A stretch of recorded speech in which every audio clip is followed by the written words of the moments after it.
Om Swastiastu, perkenalkan kami dari SGD A4 akan membawakan study project EBM aspek terapi skenario 4 yang berjudul Systematic Corticosteroid Response in Children with Severe Asthma, Phenotypic and Endotypic Features, and the Use of Inhaled Corticosteroid and Pediatric Asthma Update.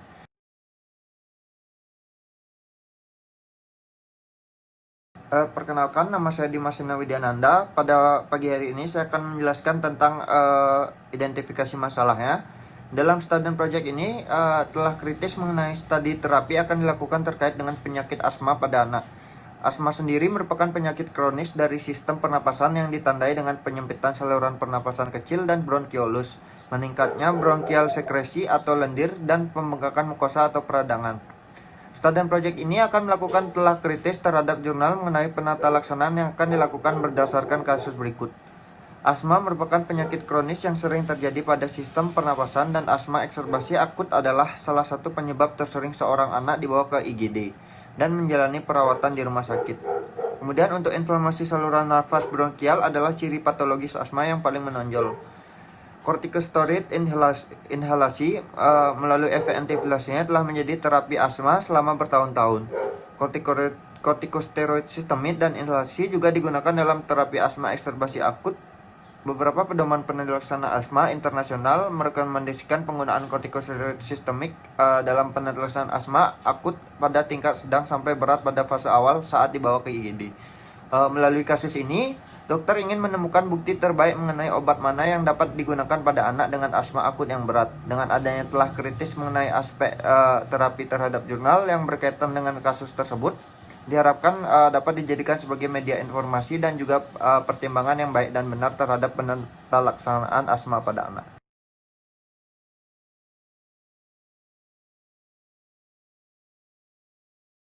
Perkenalkan, nama saya Niketut Putri Yuda Pratiwi. Jadi di sini saya akan membahas tentang formulasi pertanyaan terkait jurnal yang ditelaah. Nah, yang mana di sini untuk jenis pertanyaan adalah aspek intervensi karena terkait dengan pelakuan pemberian pengobatan. Nah, yang mana di sini dalam menjawab suatu pertanyaan klinis tentunya harus berdasarkan daripada PICO. P-nya adalah di sini pasien atau populasinya adalah anak yang menderita asma berat.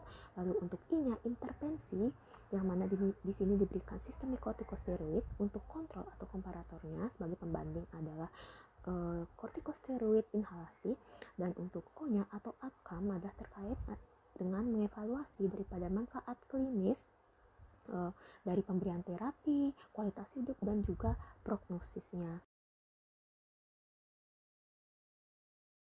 Baik, perkenalkan nama saya Bagus Agung Arya Dharma. Di sini saya akan melanjutkan presentasi dari jurnal tersebut. Jadi untuk pertanyaan klinisnya, pada anak dengan asma berat, apakah pemberian sistemik kortikosteroid lebih efektif dibandingkan dengan kortikosteroid inhalasi untuk mengevaluasi manfaat klinis dari pemberian terapi, kualitas hidup, dan prognosis?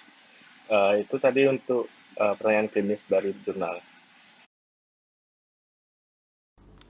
Saya Riki Pratnyana akan melanjutkan materi mengenai penelusuran jurnal, ini jurnal yang pertama.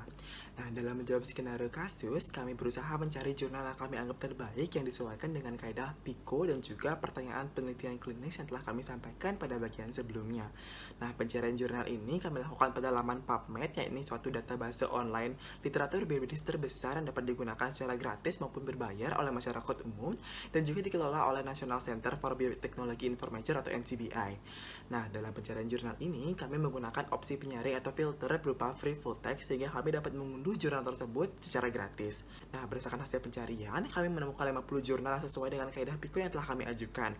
Selanjutnya, kami melakukan telaah kritis pada jurnal-jurnal tersebut sehingga didapatkan sebuah jurnal dengan judul Systemic Corticosteroid Response in Children with Severe Asthma, Phenotypic and Endotypic Features, yang mana proses pemilihan jurnal ini kami sesuaikan dengan validitas dan importance dari jurnal tersebut yang akan dibahas pada bagian selanjutnya. Perkenalkan, nama saya Made Sinar Adi Wijayanti. Di sini saya akan menjelaskan terkait penelusuran jurnal yang berjudul The Use of Inhaled Corticosteroid in Pediatric Asthma Update. Jadi untuk menjawab skenario tersebut, di sini kami akan mencari jurnal yang kami anggap terbaik, yang disesuaikan dengan kaidah PICO serta pertanyaan penelitian klinis yang sudah dijabarkan sebelumnya. Pencarian jurnal ini melalui laman PubMed, yang merupakan salah satu database terkait literatur biomedis online terbesar yang dapat diakses secara gratis maupun berbayar. Dan berdasarkan hasil pencarian, kami memperoleh sebanyak 86 jurnal yang sesuai dengan kaedah PICO yang diajukan. Kemudian di sini kami akan melakukan telaah kritis pada beberapa jurnal yang dianggap sesuai. Dan dari 86 jurnal tersebut, terpilihlah jurnal yang berjudul The Use of Inhaled Corticosteroid in Pediatric Asthma Update, dan ini dapat diakses pada link berikut. Jadi perkenalkan, nama saya Deoman Demis Paramarta Putra. Di sini saya akan menjelaskan tentang aspek validitas atau validitinya. Jadi sampel pada penelitian ini adalah anak-anak dengan asma yang parah akibat fenotip dan genotip. Kemudian kriteria inklus adalah semua anak yang memenuhi kriteria yaitu asma parah dengan kepatuhan terhadap ICS-nya yang dibuktikan dengan resep elektronik bulan 10 atau lebih yang diisi ulang selama 12 bulan sebelumnya. Kriteria eksklusi adalah lahir prematur sebelum usia kehamilan 35 minggu, gangguan aspirasi, fungsi pita suara, nekrosis vaskular, diabetes mellitus, aspergillosis bronchopulmonalis atau saat ini pengobatan dengan obat antiinflamasi non-steroid atau omalizumab, gangguan tulang kronis atau patah tulang dalam 6 bulan sebelumnya. Kemudian untuk gambaran yang lost to follow up tidak berbeda nyata, yaitu kisaran usia 12 sampai 12 kurang lebih usia 12 kurang lebih 5 tahun, 64% laki-laki dan 86% berkulit hitam. Peserta diobati selama 12 bulan atau lebih sebelum pendaftaran dengan ICS dosis tinggi setara dengan fluticasone inhalasi. Dan obat pengontrol tambahan yang paling umum adalah agonis beta kerja panjang. Fitur mereka disajikan pada tabel 1.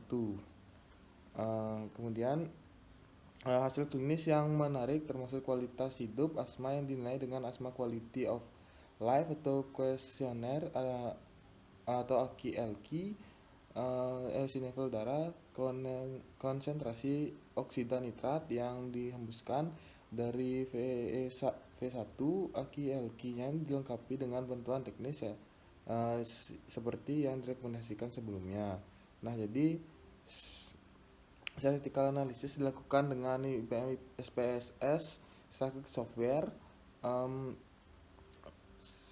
Scalar variabel diubah secara logaritmik sebelum analisis. Uji coba chi-square, ANOVA, dan uji T digunakan untuk membandingkan fitur dasar dan hasil antar kelompok. Jadi penggunaan kartu buku harian diplot dan garis paling cocok dibuat.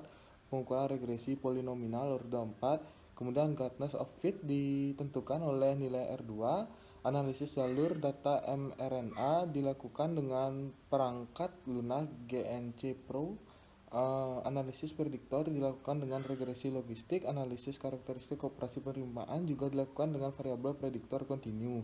Kemudian probabilitasnya 2 arah 0,5 atau kurang adalah threshold atau signifikan untuk semua perbandingan.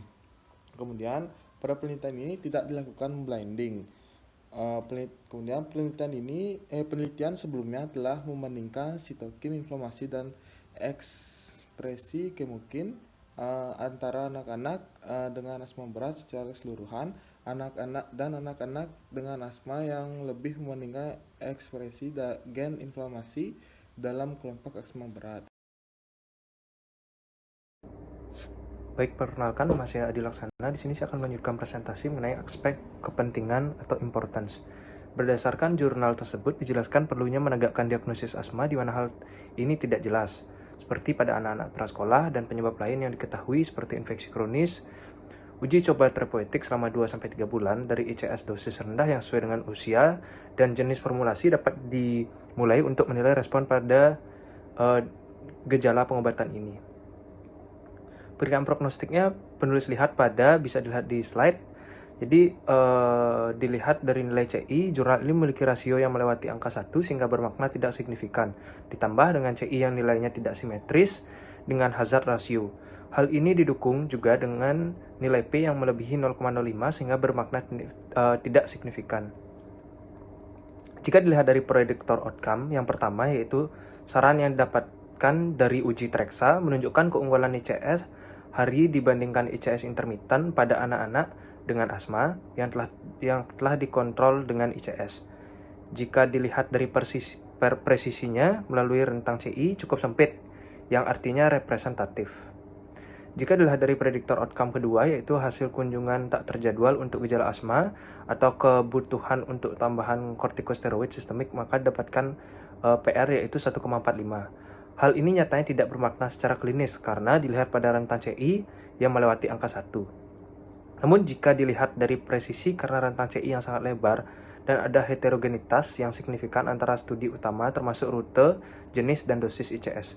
Jadi dari aspek kepentingan atau important, dapat dikatakan jurnal ini important atau penting untuk menilai prediktor outcome pada anak yang menggunakan ICS harian dan melakukan kunjungan terjadwal karena hasilnya bermakna secara klinis. Dapat dilihat dari RR yang angkanya di atas 1 dan cukup tinggi meskipun kurang presisi atau rentang CI-nya cukup lebar, yang mungkin disebabkan karena sedikitnya jumlah sampel sehingga hal tidak representatif apabila diterapkan dalam aspek komunitas. Saya Nyoman Ayu Sumangyasi. Di sini saya akan menjelaskan tentang aspek penerapan dari jurnal Systemic Corticosteroid Response in Children with Severe Asthma, Phenotypic dan Endotypic Features. Jadi berdasarkan jurnal tersebut dapat dikatakan applicable dan dapat diterapkan pada skenario kasus sebelumnya jika pasien anak berusia 6-17 tahun yang sudah didiagnosis asma dan mendapatkan pengobatan berupa ICS atau inhaled corticosteroid dosis tinggi. Nah, kriteria outcome pada jurnal ini ditentukan dengan menilai kualitas asma seseorang menggunakan Asthma Quality of Life Questionnaire atau AQLQ, eosinofil darah, konsentrasi oksida nitrat yang dihembuskan, dan nilai FEV1. Nah, apabila ditinjau dari karakteristik pasien, jurnal ini membahas tentang adanya perbedaan hasil yang didapatkan apabila dibandingkan dengan ras. Umumnya, ras kulit hitam dengan asma yang severe akan menunjukkan perkembangan yang tidak sepesat ras kulit putih dan lebih sering mengalami eksaserbasi. Indonesia sendiri merupakan negara dengan ras yang beragam, sehingga penerapan dari obat ini kepada pasien harus dipertimbangkan dengan hati-hati. Genetik dengan berbagai kode juga berpengaruh besar terhadap terapi. Namun di Indonesia sendiri belum ada penelitian atau studi molekuler lebih lanjut terkait dengan genetik ini. Baik, perkenalkan, nama saya Sinta Pragnaati. Di sini saya akan membahas tentang aspek validitas, di mana jurnal ini membahas tentang asma berat pada anak secara jelas dan relevan, meninjau berbagai literatur terkini yang membahas strategi untuk meningkatkan hasil dari penggunaan kortikosteroid inhalasi atau ICS terhadap asma, karena terapi inhalasi adalah dasar dalam pengobatan asma pada kelompok usia anak. Menggunakan inhaler terpisah umumnya disarankan untuk memaksimalkan kepatuhan dan keefektifan. Dari 34 anak 6-11 tahun diacak untuk intervensi atau memperhatikan kelompok kontrolnya selama 10 minggu. Setelah intervensi 6 bulan, kepatuhan terhadap ICS meningkat dari 72,9% menjadi 100, di mana nilai P tersebut menunjukkan bahwa kepatuhan terhadap ICS bermakna signifikan. Persentase anak dalam asma terkontrol meningkat dari 0 hingga 62,5%, menunjukkan perubahan yang bermakna secara klinis. ICS dianggap sebagai obat paling efektif yang digunakan menekan peradangan saluran napas pada asma. Namun, obat hirup hanya efektif jika digunakan dengan tepat. Oleh karena itu, pemilihan metode pengobatan atau jenis alat yang digunakan diikuti dengan edukasi yang tepat. Kepatuhan terhadap terapi ICS harian adalah penentu utama pengendalian asma, dan ini mengharuskan edukasi asma yang diikuti pola berulang dan melibatkan penjelasan literal dan demonstrasi fisik tentang penggunaan inhaler yang optimal. Terima kasih atas kesempatannya. Perkenalkan, nama saya Nira. Di sini saya akan membawakan materi terkait aspek kepentingan. Jadi berdasarkan jurnal tersebut dijelaskan perlunya menegakkan diagnosis asma, di mana hal ini tidak jelas seperti pada anak-anak prasekolah, dan penyebab lain yang diketahui seperti infeksi kronis, uji coba terapeutik selama 2-3 bulan dari ICS, dosis rendah yang sesuai dengan usia dan jenis formulasi dapat dimulai untuk menilai respon dari gejala pengobatan ini. Perkiraan prognostik penulis bisa dilihat pada slide. Terdapat potongan dari jurnal. Nah, di sini untuk potongan pertama dilihat dari nilai CI atau confidence interval. Jurnal ini memiliki rasio yang melewati angka 1, sehingga bermakna tidak signifikan ditambah dengan CI yang nilainya tidak simetris dengan hazard atau rasio. Hal ini didukung juga dengan nilai P yang melebihi 0,05 sehingga bermakna tidak signifikan. Jika dilihat dari predictor outcome yang pertama, yaitu saran yang didapatkan dari uji Trexa menunjukkan keunggulan ICS harian dibandingkan ICS intermittent pada anak-anak dengan asma yang telah dikontrol dengan ICS. Nah, jika dilihat pada potongan jurnal yang kedua, nah di sini kita lihat predictor outcome yang kedua, yaitu hasil kunjungan tak terjadwal untuk gejala asma atau kebutuhan untuk tambahan kortikosteroid sistemik, maka didapatkan RR atau relatif rasio yaitu 1,45. Hal ini nyatanya tidak bermakna secara klinis karena dilihat pada rentang CI atau confidence interval yang melewati angka 1. Namun jika dilihat dari presisi karena rentang CI yang sangat lebar dan ada heterogenitas yang signifikan antara studi utama termasuk rute, jenis, dan dosis ICS, jadi aspek kepentingan dari jurnal tersebut dapat dikatakan jurnal ini important atau penting untuk menilai prediktor outcome pada anak-anak yang menggunakan ICS harian dan melakukan kunjungan terjadwal karena hasilnya bermakna secara klinis. Terima kasih atas kesempatan yang telah diberikan. Sekarang saya akan menjelaskan mengenai aspek penerapan. Berdasarkan jurnal tersebut, dapat dikatakan bahwa hasil pada jurnal tersebut dapat diaplikasikan dan dapat diterapkan pada populasi sekitar. Ditandai seperti obat-obat inhalasi, seperti nebulizer, MDI, dan DPI itu sudah cukup sering ditemukan di Indonesia. Jurnal ini menjelaskan bahwa aspek terapi yang baik didapatkan apabila penerapan seperti tingkat kepatuhan pasien dilakukan dengan baik.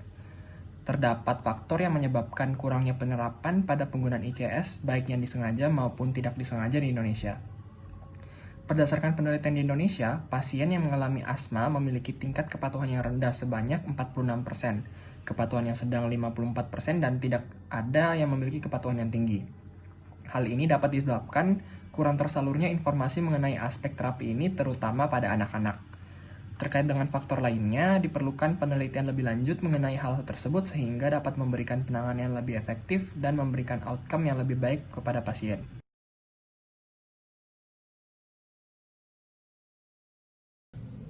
Baik, perkenalkan saya Cindy Astri. Sekarang saya akan menyimpulkan presentasi dari rekan-rekan sebelumnya.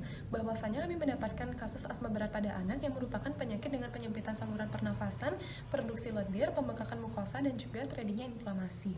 Perlu ada penelusuran lebih lanjut mengenai aspek terapi pada asma berat pada anak, yaitu baik itu dari kortikosteroid sistemik ataupun kortikosteroid inhalasi. Kami telah menyusun pertanyaan klinis sesuai dengan PICO untuk membandingkan kedua aspek terapi tersebut, dan kami telah mendapatkan dua jurnal, baik itu kortikosteroid inhalasi ataupun kortikosteroid sistemik. Pada telaah kritis yang kami lakukan pada kortikosteroid sistemik, pada penelitian tersebut memiliki validitas yang baik karena mendefinisikan asma dengan spesifik dan juga detail, ditambah juga dengan ada penelitian lain yang juga mendukung serta relevan. Sementara dari aspek kepentingan, konsistensi jurnal cukup baik yang juga meliputi dari kriteria diagnostik dan juga kriteria inklusi yang cukup ketat. Sementara untuk aspek penerapan perlu adanya pertimbangan yang banyak untuk apakah dapat diterapkan di Indonesia, baik itu dari segi genetik maupun ras. Sementara untuk telaah kritis pada jurnal yang menganalisis kortikosteroid inhalasi, kami mendapatkan validitas yang cukup baik karena mencantumkan berbagai macam review mengenai asma pada anak yang juga spesifik. Kemudian pada aspek kepentingan, jurnal ini mencantumkan penelitian dengan nilai efek size yang tidak bermakna. Sementara pada aspek penerapan sendiri dapat diterapkan di Indonesia karena memiliki alat-alat yang telah tersedia dan dapat dijangkau di Indonesia, namun harus disertai dengan tingkat kepatuhan pasien yang tinggi karena di Indonesia sendiri memiliki tingkat kepatuhan yang rendah. Baik, sekian presentasi dari SGD 4. Mohon maaf apabila ada kesalahan. Sekian dari kami, terima kasih.